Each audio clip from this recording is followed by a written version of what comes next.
Bonjour à tous, aujourd'hui on va parler briques.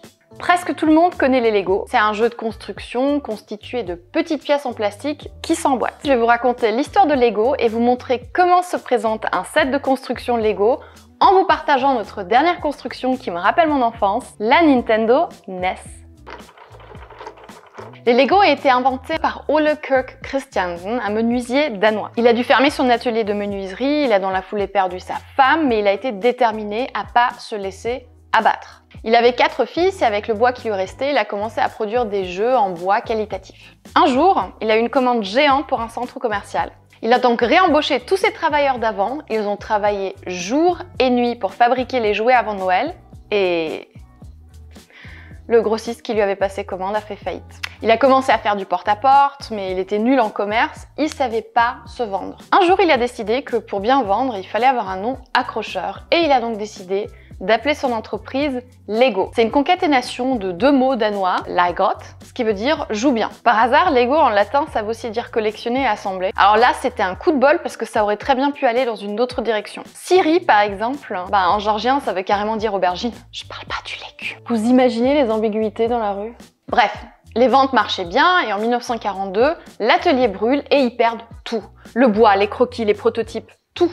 Mais il a voulu reconstruire Lego et il a redémarré son entreprise. Il était toujours à la recherche de modernisation et d'amélioration et à Copenhague, il est allé voir sur un salon une nouvelle machine, une machine à moulage de plastique. Sur le salon, pour faire la démo de la machine, les vendeurs moulaient des petites briques en plastique. Lui, il s'est dit qu'il allait les redesigner et les mettre en prod. Comme il avait un petit creux de vente en été, il a décidé de faire du porte-à-porte à nouveau, mais avec ses jouets en plastique. Un jour, Gottfried, un de ses fils, a rencontré le directeur d'un centre commercial sur un ferry en allant en Angleterre. Il lui avait dit que les jouets n'étaient plus intéressants parce qu'il n'y avait pas de système, que les enfants avaient besoin d'être stimulés davantage. Les enfants avaient besoin de quelque chose de différent qui les rendait créatifs et taclait leur imagination. Et sur ce, le premier système Lego a été créé. Les briques en plastique ont rapidement remplacé les jouets en bois et les briques Lego ont été commercialisées pour la première fois en 1949 sous le nom de Automatic Binding Bricks.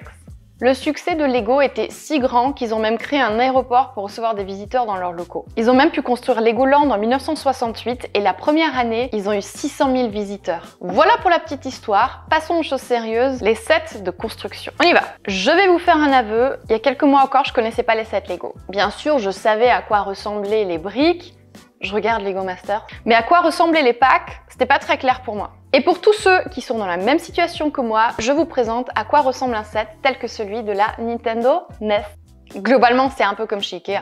Dans cet emballage géant se trouvent des petits sachets numérotés contenant les briques. Le manuel de construction est souvent divisé en plusieurs parties. Ici par exemple, on a une fois la NES et aussi la télé et ça permet de construire à 2 en même temps. Il suffit de regarder en haut à gauche de quelle brique on a besoin pour cette étape et de suivre l'image.